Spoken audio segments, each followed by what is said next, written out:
8:05 en el territorio continental ecuatoriano, buscando la verdad y abogando por la unidad nacional en pro de la paz y la seguridad en el Ecuador.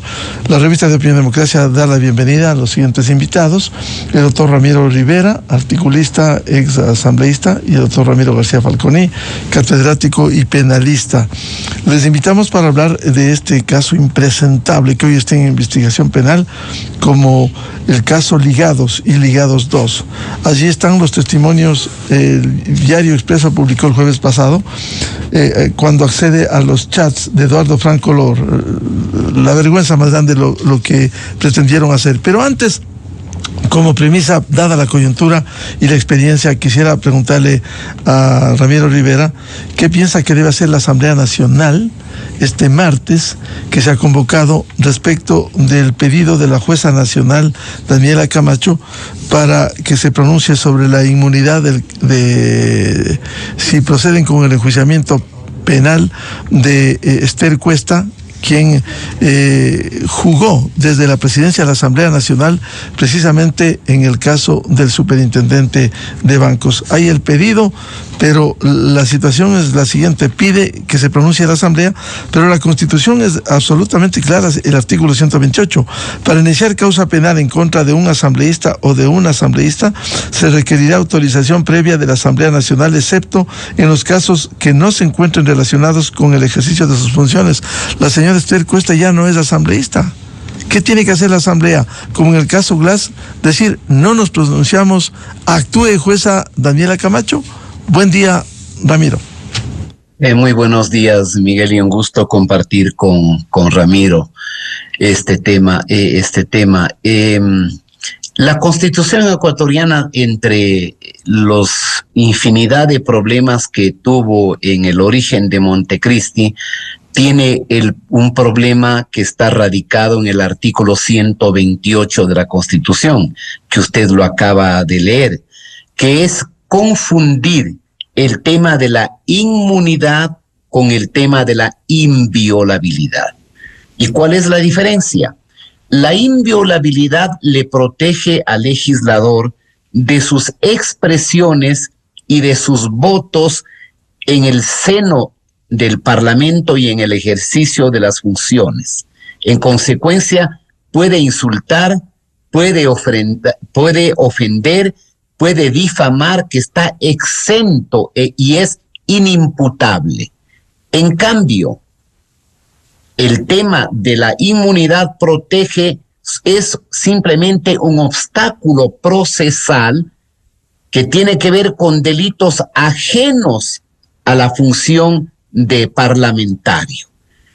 Si en este caso la referida asambleísta cometió un delito ajeno a su función de parlamentaria, ameritaría el enjuiciamiento penal.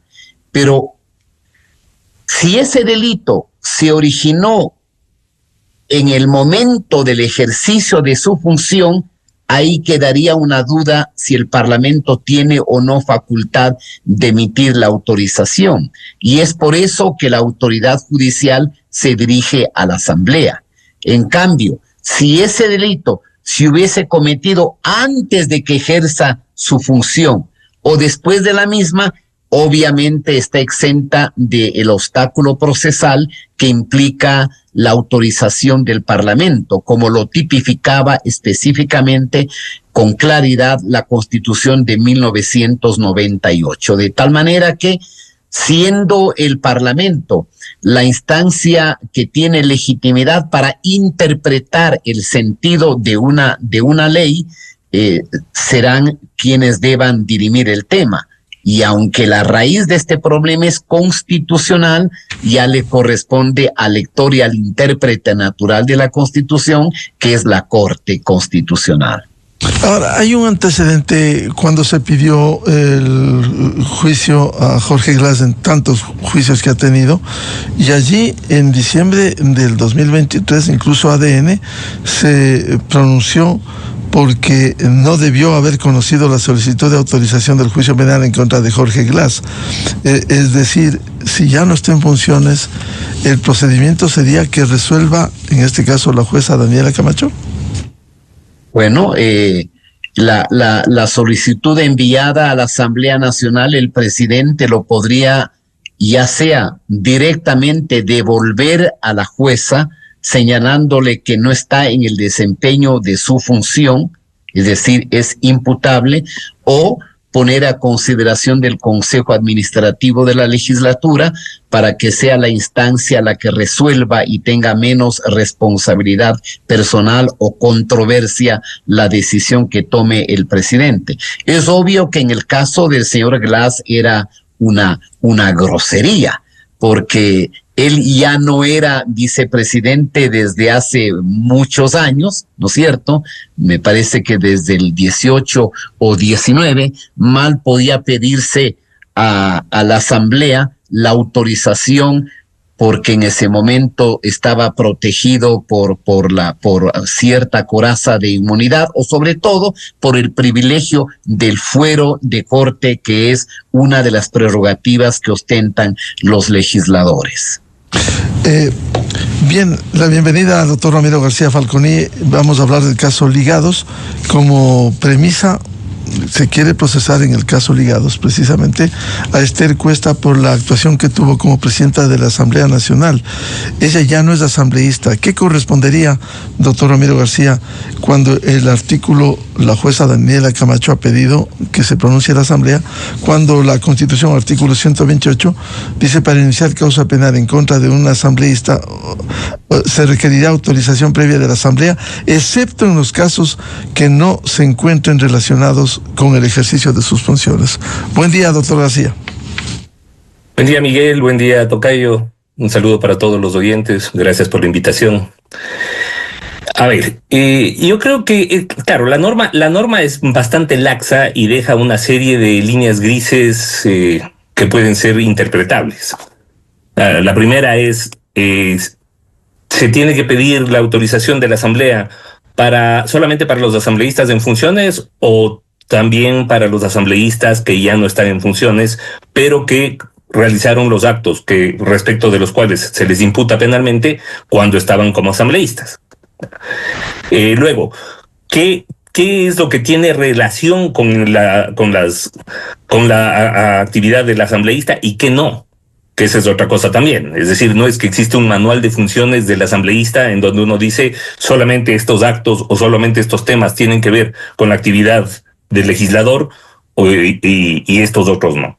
Entonces, en general, lo que trata de proteger la inmunidad parlamentaria, que realmente no es una inmunidad, que simplemente es estar abocado a la decisión de una mayoría legislativa, lo que trata de proteger es la indemnidad del legislador y el debate político democrático, ¿no? Que no se persiga a los legisladores y que no se utilice al fuero penal como un instrumento de persecución para las disidencias políticas. Básicamente esa es la finalidad. Así que yo creería que en el caso de la asambleísta Esther Cuesta, sí debería la Asamblea entrar a votación y decidir si es que autoriza o no autoriza. Y en el caso de que no autorice, ¿qué pasa con la jueza Daniela Camacho? ¿No puede proceder con eso? Simplemente no puede. Simplemente no puede. Así de sencillo. O sea, si no hay autorización de la Asamblea, la jueza no puede proceder al procesamiento. Y si por mayoría simple 77 votos se resuelve leer y no tratar, con el argumento de que ya no es asambleísta, y que resuelva la jueza nacional Daniela Camacho, claro, ¿qué va a pasar? A ver, lo que pasa es que la autorización tiene que ser, claro, eso implicaría una forma de autorización en donde, a interpretación del legislativo, podría la jueza iniciar el procesamiento. Ahora, esta decisión del legislativo no es una decisión judicial, no es una decisión procesal, y bien podría la asambleísta Cuesta acudir ante la justicia constitucional para impugnar esta decisión del legislativo, porque el legislativo, al simplemente dar lectura y no pronunciarse, lo que está haciendo es tácitamente autorizando el procesamiento. Eso significaría, doctor Ramiro Rivera, si es que se produce ese caso que señala Ramiro García, que la Corte Constitucional, de llegar a esa instancia, pudiera obligar al pronunciamiento de la Asamblea Nacional? ¿O decir es cuestión política de la Asamblea? Sí, reitero, me parece que el artículo 128 de la Constitución tiene una confusión garrafal, porque entre las prerrogativas que tiene el Parlamento en la historia del derecho constitucional son el fuero, la inmunidad y la inviolabilidad. La inviolabilidad protege, como de alguna manera lo ha dicho mi tocayo, sus expresiones, sus votos en el debate del Parlamento.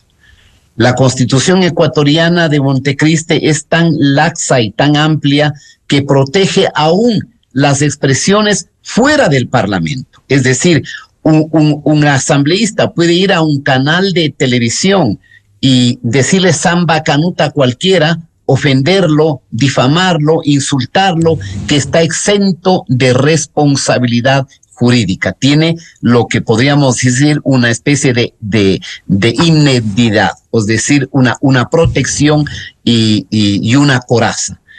El tema de la inmunidad es simplemente la necesidad de la autorización como un obstáculo procesal político para el inicio de un encauzamiento penal por acciones que no tenga que ver con el ejercicio de la función. Entonces, el Parlamento tendrá que diríamos, analizar si la señora Cuesta, en las acciones que ejecutó en la Asamblea, estuvo en la línea del ejercicio de su función o transgredió, diríamos, principios de naturaleza penal que son ajenas a la representación. Y al final, este es un tema político. No olviden ustedes que cuando con bombos y platillos aprobaban la Constitución en Montecristi, el señor ciudadano cuencano apodado Corcho Cordero decía a los cuatro vientos que ya no hay la inmunidad, que había desaparecido la inmunidad. Y podríamos decir que de manera difusa en la última parte del 128 se refiere a eso. Bien, el Congreso la Asamblea podría interpretar diciendo que la inmunidad no existe y que en consecuencia la jueza puede proseguir con el proceso. Pero como lo ha dicho el doctor García, ella tiene también toda la legitimidad de acudir ante la instancia superior que es la jurisdicción constitucional. Es decir, a la Corte Constitucional, que llevaría pues quizás semanas y meses su pronunciamiento. Doctor Ramiro Rivera, ahora esto se conecta con el caso Ligados y caso Ligados 2. Quisiera para que lo comente. El diario Expreso el jueves pasado difundió parte de los chats entre Eduardo Franco Lor, consejero destituido del Consejo de Participación Ciudadana, y Pierina Correa, allá por el año 2020, en donde se evidencia las intenciones funestas, macabras que tenían. Voy a leer lo que él dice en ese chat que ha sido desmaterializado y que está en la investigación penal. En la conversación con Pierina Correa, hermano del prófugo en Bélgica, hablan sobre la consecución del candidato presidencial. Ahí se habla de Carlos Rabascal, y dice Eduardo Franco Lor: yo solo quiero una línea de auténtico progresismo, amiga. El candidato o candidata debe garantizar que llame a una consulta popular para una asamblea constituyente para revertir lo hecho por Trujillo y su pandilla reaccionaria. Debemos acabar con Pablo Celi, con la fiscal Salazar, con la Corte Constitucional y con los jueces de la Corte Nacional de Justicia. ¿Cómo anulamos la sentencia contra Glass y posiblemente la sentencia contra Rafael, sino a través de una asamblea constituyente? Dice Eduardo Franco Lor. ¿Cómo entender esto? Que ya está en el proceso penal. Bueno, el libreto era absolutamente claro. El Consejo de Participación y Control Social no fue sino un instrumento para acaparar todos los poderes del Estado. Eso fue. Y los ligados no son sino los delegados o recomendados del padrino prófugo que tenían por objeto disfrazar, engañar, manipular o cosmetizar las decisiones para poner no solamente un superintendente de bancos que lo admitieron, para que admita, permita y se haga de la vista gorda con el lavado de dólares o el lavado de activos. Tenían como propósito la destitución de la fiscal. La propia fiscal Diana Salazar señaló que había indicios que el mismo grupo criminal de los autores materiales habían estado inspirados por los autores intelectuales de asesinar no solamente a Fernando Villavicencio, sino a ella misma. Es decir, esta cuadrilla, no cabe otra expresión, esta cuadrilla de demolición de la débil institucionalidad ecuatoriana que estaba en el Consejo de Participación, denominados los ligados, no tenían otro propósito que defenestrar a todas las autoridades que sean honestas y que tengan probidad. Liberar a Glass aunque haya tenido 2 sentencias. Igual anular el juicio para el señor Correa, porque el señor Correa ha admitido que no quería indulto, porque el indulto sería aceptar la legitimidad de una sentencia penal en su contra, y él admite que no lo ha cometido. Tuvo el relato de vender de que se le han sentenciado por influjo psíquico, simplificando un tema penal de mayor profundidad que Ramiro lo sabe con suficiente, diríamos, claridad como especialista en derecho penal, que la figura que se estableció para la sentencia del señor Correa es la figura del derecho penal de Roxin, vigente desde los años 30 del siglo pasado en Europa y particularmente en Alemania, del autor mediato, sin cuya teoría habría sido imposible los juicios y las sentencias de tribunales como el de Nuremberg para los carniceros del Holocausto. Es decir, es obvio que detrás de toda la gigantesca maquinaria de corrupción estaba Correa, porque cuando María de los Ángeles Duarte llamaba a los empresarios a extorsionarlos con las coimas y los sobornos, lo que decía es: esta es la disposición del número 1. El número 1 sabe, y usted sabe a qué tiene que atenerse. Y si en tal plazo no entrega tantos millones de dólares en billetes de 100, usted sabe qué es lo que le pasará. Es decir, hay evidencias incontrastables en miles de fojas donde Correa era el autor mediato, el hombre de atrás, el que estaba detrás de la cortina, influyendo, incidiendo y disponiendo la consumación y la operatividad de todo el engranaje y de toda una maquinaria de corrupción. El caso Ligados es una vergüenza, es una podredumbre, produce asco, razón que, acuérdese usted, Verduga hacía lo imposible para no entregar su dispositivo electrónico, es decir, su dispositivo celular, y alguna otra que dice que tuvo la habilidad de entregarle a una tercera persona para que bote por una ventana y desaparezca esa evidencia. Y luego el pretexto de Verduga y de los otros delincuentes que dicen que eso fue ilegal, que no se conservó la línea de custodia, que no hay garantía, que no hay debido proceso, etcétera. Se trata de un grupo de delincuentes que accedió a la representación del Consejo de Participación Ciudadana para ser peones de un operativo que lograba o aspiraba la hegemonía total en el control del poder del Estado. Doctor Ramiro García, para que lo comente, esto de los chats de Eduardo Franco Lor no refleja lo que pretendieron hacer descaradamente en el país.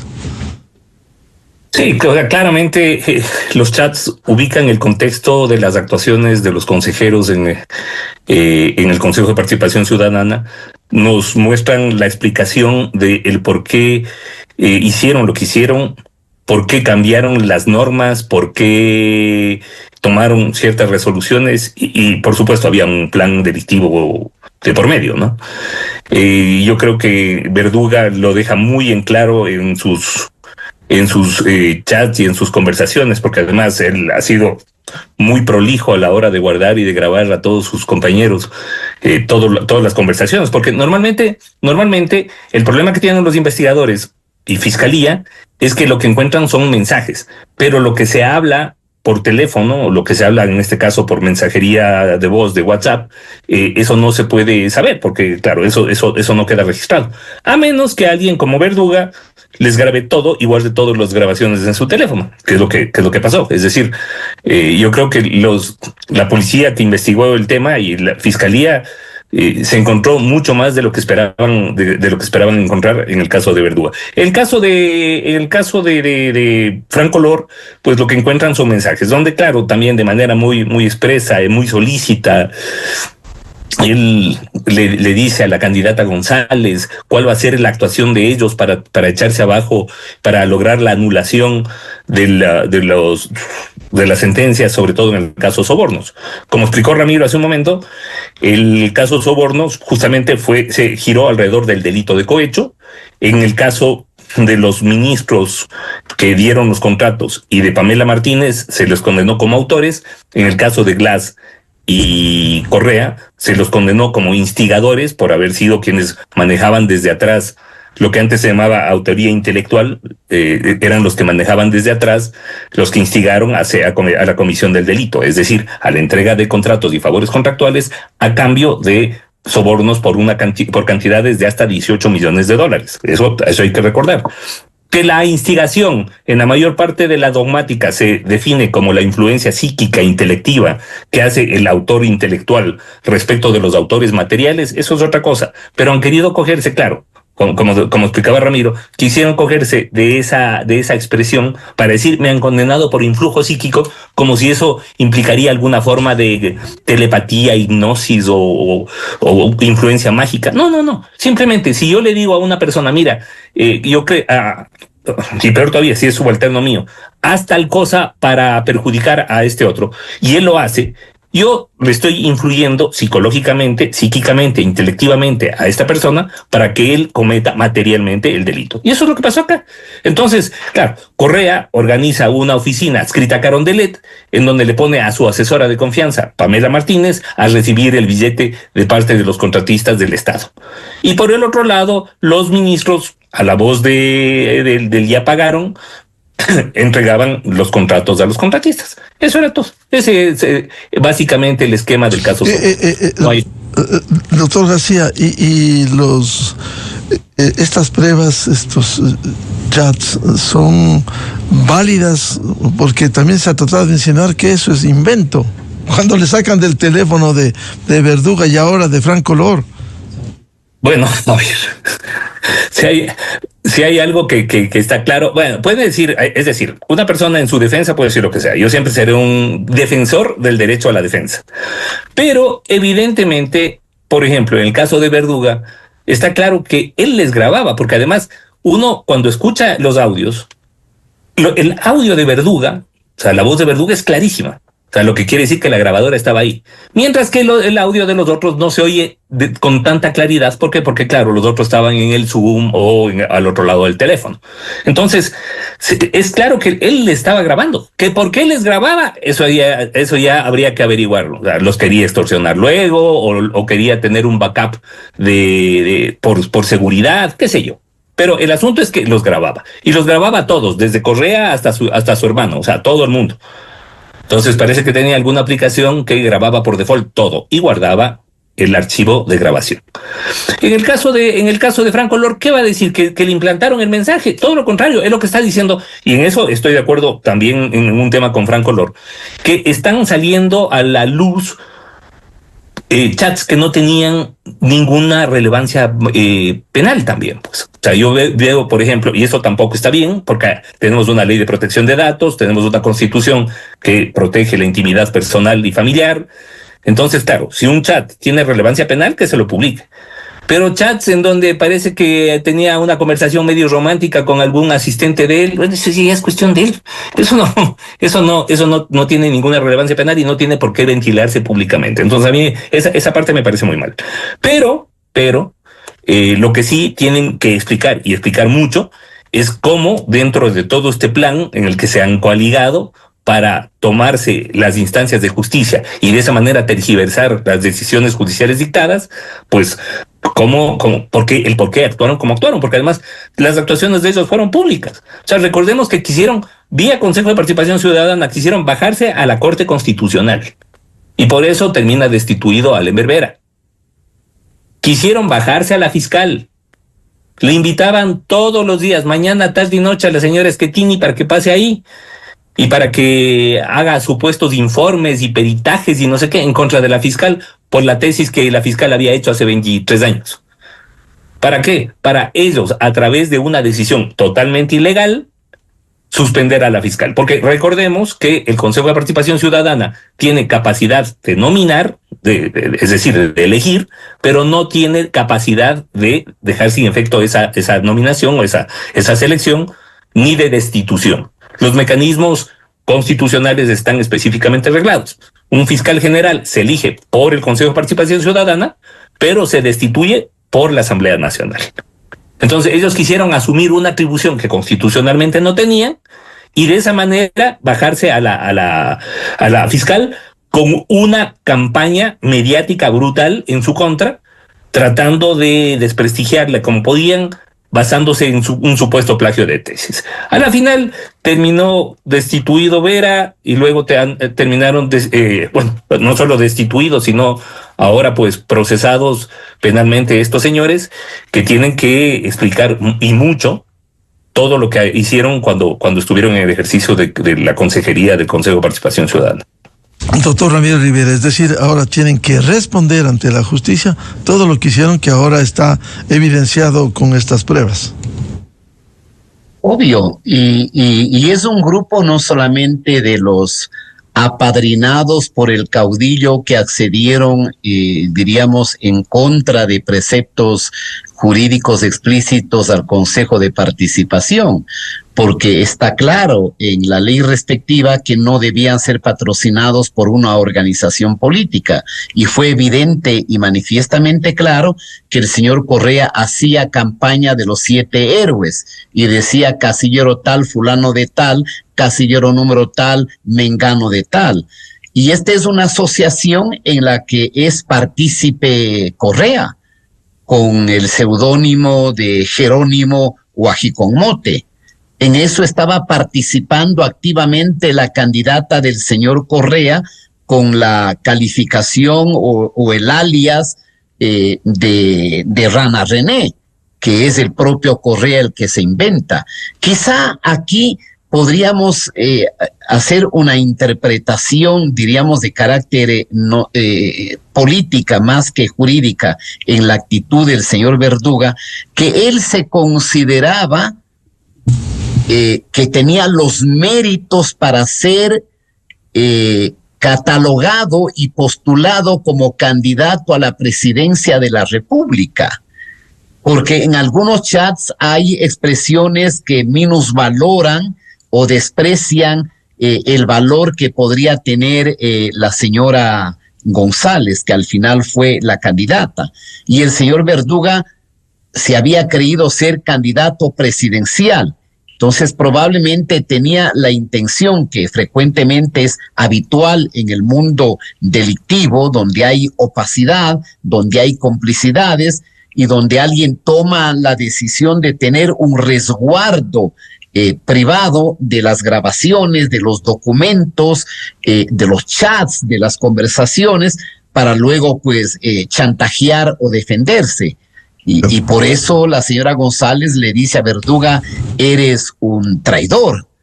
Y él se siente ofendido, porque cada uno de ellos no hacía sino méritos ante el caudillo de Bélgica. En el caso que estoy totalmente de acuerdo con el doctor Ramiro García es en el caso del señor Eduardo Francolor. su contenido tiene que ver obviamente no con un asunto de naturaleza pública, tiene que ver con un asunto privado de sus preferencias sexuales. Ahí habría que ver pues la edad que tiene el joven al que le envía mensajes sutiles de seducción o de atracción, si es que ahí se podría configurar un delito. Pero yo creo que en efecto debemos empezar a respetar lo que es las acciones de naturaleza pública, imputables, condenables en función del ejercicio. Como el tema de la fiscal general y el etcétera, tema de la privacidad personal e íntima de los ciudadanos. Bien, muchas gracias por el aporte a este análisis al doctor Ramiro Rivera y al doctor Ramiro García, tema del caso Ligados, que está en desarrollo esta investigación en la Fiscalía General. Muy amable, Ramiro y Ramiro. Gracias, Miguel. Gracias. Qué gusto verte, tocayo. Muchas gracias. Muchas gracias. 8:36 minutos en el territorio continental ecuatoriano. Vamos a una pausa y ya volvemos. Diálogo con el señor ministro de Gobierno, doctor José de la Gasca, y los grandes desafíos en estos 4 años de gobierno. Desde 1984 con Gonzalo Rosero. La revista de opinión Democracia. Siempre líderes, siempre confiables. Enseguida regresa Miguel Rivadeneira.